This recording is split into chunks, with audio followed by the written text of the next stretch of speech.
नारायण। विजयदशमी सबके लिए मंगलमय हो।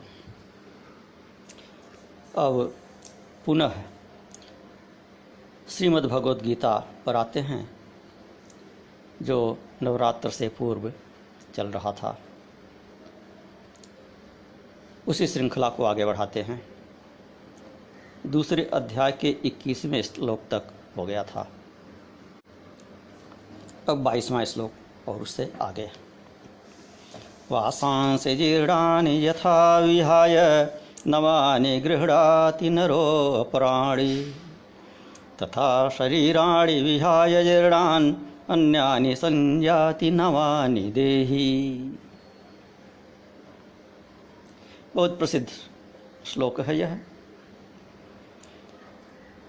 जैसे मनुष्य पुराने वस्त्रों को उतारकर नए वस्त्र धारण कर लेता है, उसी प्रकार यह जीवात्मा पुराने शरीर को त्याग कर अन्य नवीन शरीरों को ग्रहण करता है।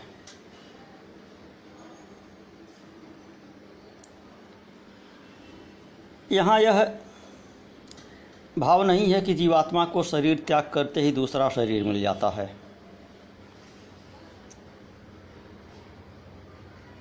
दूसरा शरीर उसे शास्त्रोक्त विधान के अनुसार मिलता है। यदि साधना किया, उसे ज्ञान की प्राप्ति हो गई तो मोक्ष हो जाएगा, दूसरा शरीर नहीं मिलेगा। पुण्य कर्म किया है, स्वर्ग इत्यादि की प्राप्ति होगी। दुष्कर्म किया है, नरक इत्यादि की प्राप्ति होगी। भक्ति किया है, अनन्य भक्ति किया है, वैकुंठ की प्राप्ति होगी, साकेत लोक की प्राप्ति होगी, गोलोक की प्राप्ति होगी, देवी लोक की प्राप्ति होगी।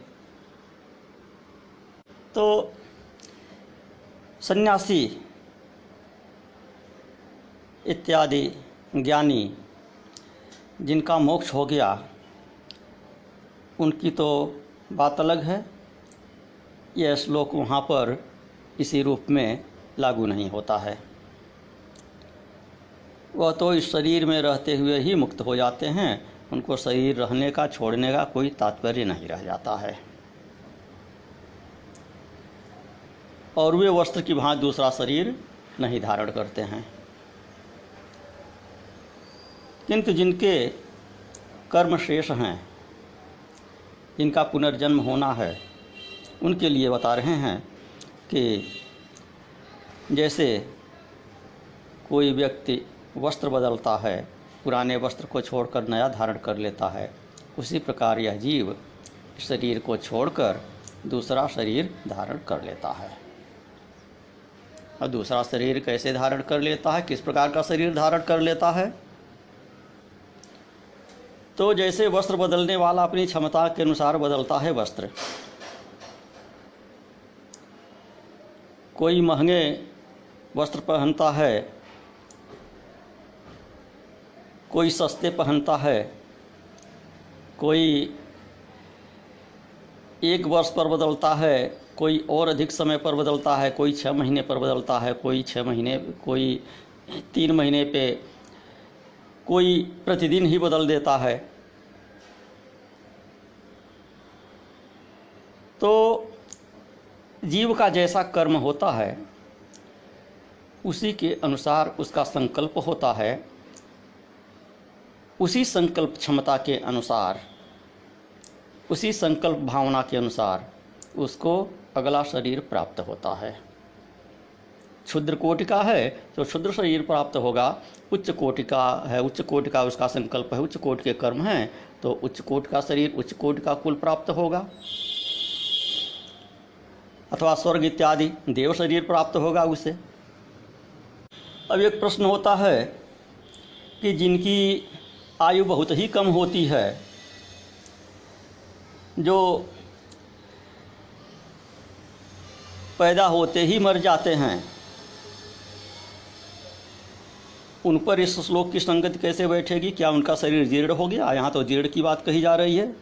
वासांस जीर्णानि यथा विहाय, ऐसे पुराने जीर्ण कपड़ों को त्याग कर मनुष्य दूसरा कपड़ा धारण करता है, उसी प्रकार यह जीव पुराने शरीर को, जीर्ण शरीर को छोड़कर दूसरा शरीर धारण करता है।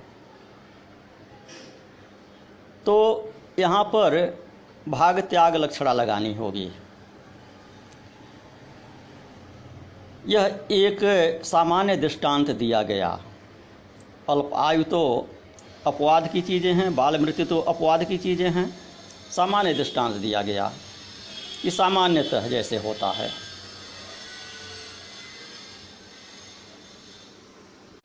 और दूसरी व्याख्या इसकी यह भी हो सकती है कि शरीर उत्पन्न होते ही पुराना होने लगता है, एक क्षण के पश्चात ही एक क्षण पुराना हो गया, तो उसे पुराना ही समझना चाहिए। और यहाँ उस उदाहरण की संगति लगती है कि कोई प्रतिदिन वस्त्र बदलते हैं। अनेक श्री संपन्न लोग ऐसे भी सुने जाते हैं कि एक वस्त्र एक बार धारण करने के उपरांत दोबारा धारण ही नहीं करते। तो उसी प्रकार से अल्पायु लोगों के बारे में ही समझ लीजिए। नैनं छिन्नन्ति शास्त्राणि नैनं दहति पावकः न चैनं क्लेदयन्त्यापो न शोषयति मारुतः।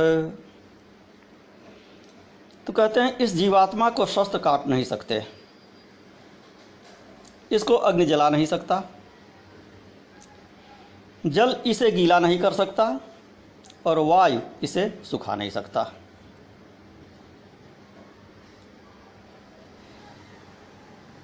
सभी महाभूतों का यहाँ पर कार्य गिना दिए। अन्य प्रकार की जो क्रियाएं प्रतिक्रियाएं होती हैं वे सब इन्हीं महाभूतों के अमांतर कार्य हैं। मुख्य तो यही है। तो शस्त्र पृथ्वी तत्व का उपलक्षण है, अर्थात पृथ्वी तत्व आत्मा का कुछ नहीं बिगाड़ सकता। शस्त्र इस आत्मा को छेद नहीं सकता, इसका कुछ नहीं बिगाड़ सकता। क्यों? क्योंकि यह आत्मा निरवयव है, निरंग है, इसका कोई अंग ही नहीं है। तो काटेगा क्या शस्त्र? शस्त्र तो किसी सगुण चीज़ को, सांग चीज़ को काटेगा, जिसका अवयव कोई दिखाई पड़े उसको काटेगा। यह आत्मा दिखाई ही नहीं देता, जिसको शस्त्र कैसे काटेगा? इसका कोई अंग ही नहीं है, कैसे काटेगा? इसी प्रकार अग्नि भी, जल भी, वायु ही, कोई वस्तु होगी जो दृश्यमान वस्तु होगी उसी को अग्नि जलाएगी। निरवयव वस्तु को अग्नि कैसे जला सकती है?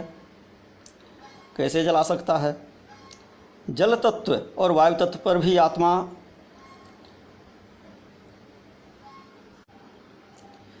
से कुछ नहीं लेना देना है। जल इसे गीला नहीं कर सकता। गीला तो तभी करेगा जब कोई अवयव होगा, कोई रेशा होगा गीला करने के लिए। वायु भी किसी दृश्यमान चीज़ को हिलाता है और दृश्यमान चीज़ को सुखाता है। आत्मा दृश्यमान नहीं है, निरवयव है, तो वायु भी उसका कुछ नहीं कर सकता है।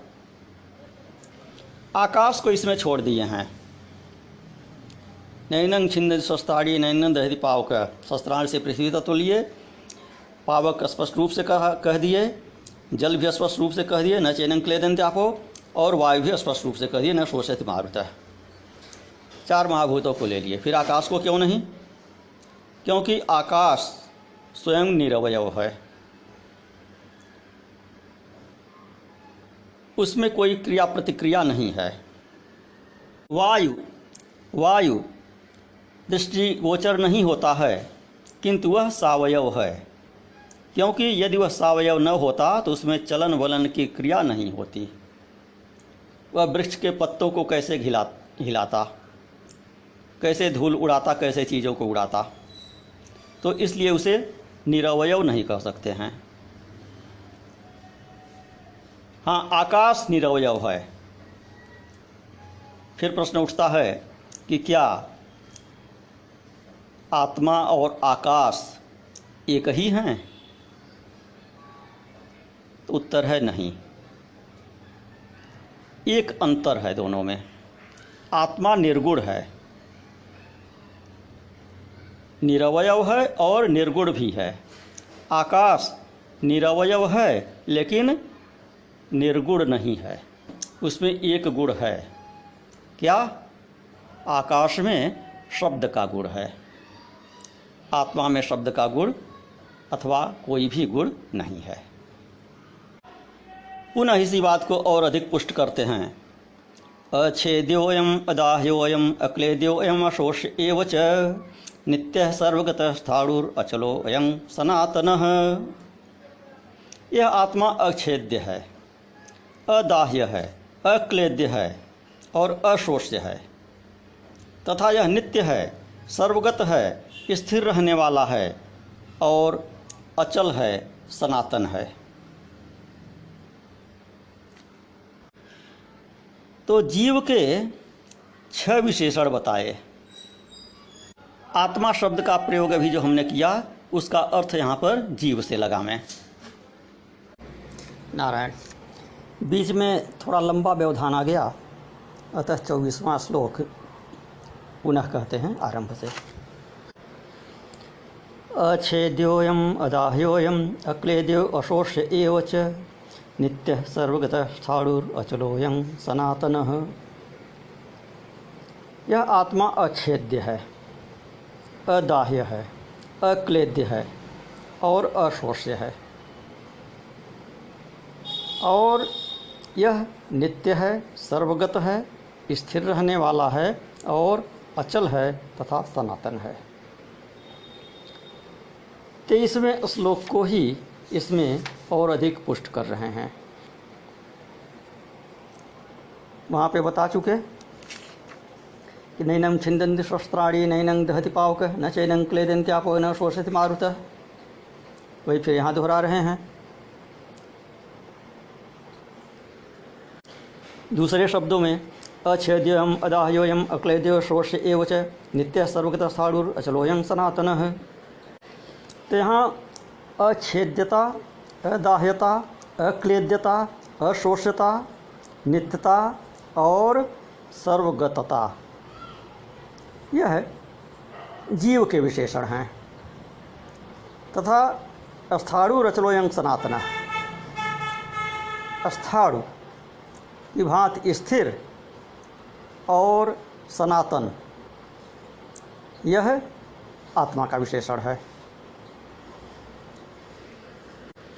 पंचभूत आत्मा का कुछ नहीं बिगाड़ सकते। क्यों? क्योंकि व्यतिरेक से तो उनकी सत्ता ही नहीं है, अर्थात सब कुछ आत्मा ही है, आत्मा से अतिरिक्त कुछ है ही नहीं। और अन्वय दृष्टि से वे आत्मा ही हैं, जो कुछ भी है वह आत्मा है, आत्मा के अतिरिक्त कुछ नहीं।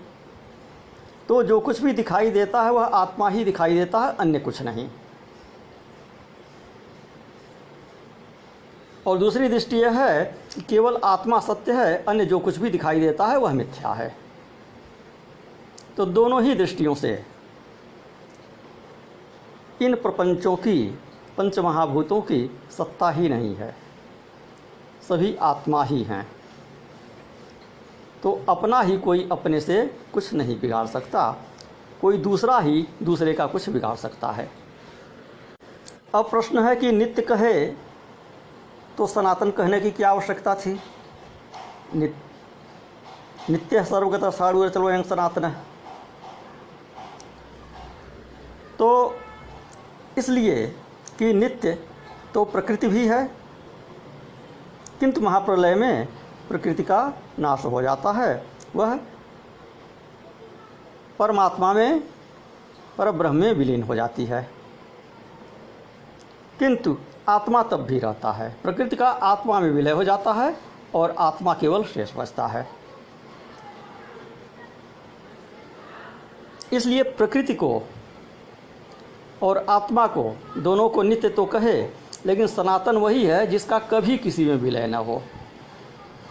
इसलिए आत्मा सनातन है और प्रकृति यह सनातन नहीं है, नित्य होते हुए भी सनातन नहीं है। यह सृष्टि काल तक केवल नित्य है। यह परमात्मा की नित्य संगिनी है कहा जाता है। माया नित्य संगिनी है परमात्मा की। तो नित्य संगिनी अर्थात सृष्टि काल में वह संगिनी है। महाप्रलय होने के उपरांत जब केवल परमात्मा अर्थात आत्मा अर्थात ब्रह्म शेष रहता है, तब प्रकृति नहीं रहती है। वह परमात्मा प्रकृति को जब सृष्टि करने की इच्छा होती है तो अपने से ही उत्पन्न करता है। उसके उपरांत सृष्टि काल तक वह नित्य संगिनी होती है परमात्मा की। तो बोले कि जीव को भी नित्य कह रहे हैं, सर्वगत कह रहे हैं, तो ऐसा ही आत्मा भी है। आत्मा भी नित्य है, सर्वगत है। तो दोनों में क्या अंतर है?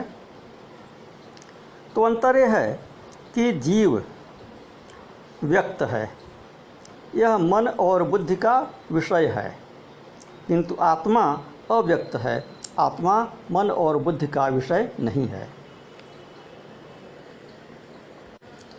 तो अब आत्मा में और ईश्वर में क्या अंतर है और प्रकृति में क्या अंतर है? आत्मा क्या है, ईश्वर क्या है, प्रकृति क्या है? अव्यक्त तो ईश्वर और प्रकृति भी है। तो कहते हैं कि ईश्वर और प्रकृति यह चिंत्य हैं, आत्मा अचिंत्य है। उड़िया बाबा की व्याख्या चल रही है। तो फिर जीव चिंत्य है या अचिंत्य है? तो कहते हैं कि जीव चिंत्य नहीं है, क्योंकि वह ईश्वर और प्रकृति का चिंतन करता है।